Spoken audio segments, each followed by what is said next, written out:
Welcome back, everyone. This is Norway Chess, Round 4, Magnus Carlsen versus Progdananda, Magnus Lost. I'm going to show you this game pretty quickly because you already know the end result, but here we go. It starts off with e4 by Prog, and we have c5 by Magnus now. Prog plays knight f3 and e6 by Magnus. Magnus is playing a little bit slow here with a6, and Prog is just developing all of his pieces, and Magnus is already down a little bit, like 0.65. It's really nothing, but we have queen out and castles by Prog. Now we have knight to f6 and queen e2. Now after d6, we have c4, and he's just literally clamping the center. I think it's called a Maroxy bind. We have knight to d7 and knight c3. Now, like, Prog's position is just crazy here. Magnus is just turtling in this corner here. But we have knight to e5 here and just h3, pawn forwards, and now Prog attacks Magnus's knight here, and he decides to trade off the knight for the bishop, and we have two knights versus a knight and two bishops. So it's a little bit of an imbalance already, and Magnus makes a slight mistake.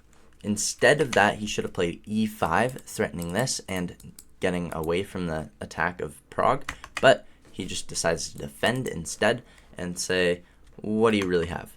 But he has bishop to g5 attacking this knight now, and Magnus is under threat by too many things. Bishop defends, and we have rook to d1. Great move. This great move means it's the only move that's still winning in the position, so if he played anything else, it would not keep his advantage. So now we have rook to c8 by Magnus and queen to e2, another great move that he needed to play or he would have pretty much been losing, or I guess equal. So it keeps his advantage. And now we have e5 by Magnus. He does see the idea of e5, but I think he played it a little bit late because he's already pretty much 2 points down just on position because they have a pawn traded each and a bishop and a knight. So Magnus has two bishops, and now Magnus only has two bishops and Prog has two knights, which bishops are normally worth more than knights. However, the computer doesn't think so in this position because maybe it's a little closed off and Prog is just locking down everything. We have queen to c6 now and knight to e3, and Magnus is just trying to target this knight, see what he can do, and Prog says, do it, do whatever you want. He trades off a pair of the knight for the bishop, and we have pawn forwards and b3 by Prog. Now Magnus plays b5, and we have knight to d5, another great move, the only move that keeps the advantage, and it's pretty much an outpost. Magnus now plays queen to c5, attacking the knight with the bishop now, and after queen to f3 by Prog, we have pawn takes, queen check.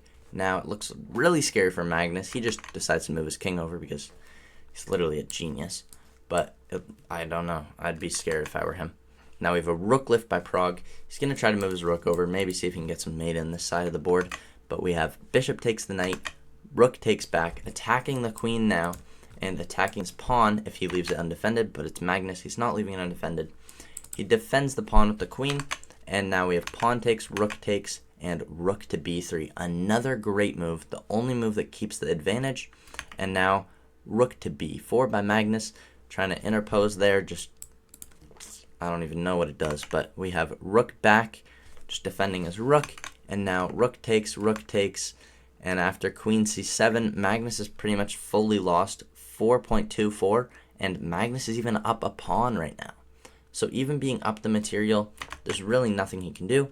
Prog plays another great move, the only move that keeps his advantage, queen to d1. And now after g6, Magnus is just trying to get some counterplay, trying to take these pawns. Prog does not care. Queen to b1 now, and queen to c5. And now we have rook b7, just trying to eye down over here and maybe get this checkmate in a second, which he does threaten, but Magnus takes his pawn, and he plays king h2, because what is Magnus even doing? Magnus isn't doing anything. So we have rook over, and now we have queen to b3. trying to go for this checkmate. Magnus obviously defends the checkmate. He's not going to get checkmated like that. And after rook takes h7, Magnus Carlsen resigns because there's really nothing he can do.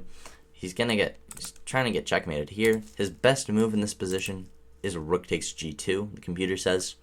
Rook g7 is also a good idea, but like after rook g7, queen b8, we have king f7, like you're gonna lose this. There's no way you can hold on as black here.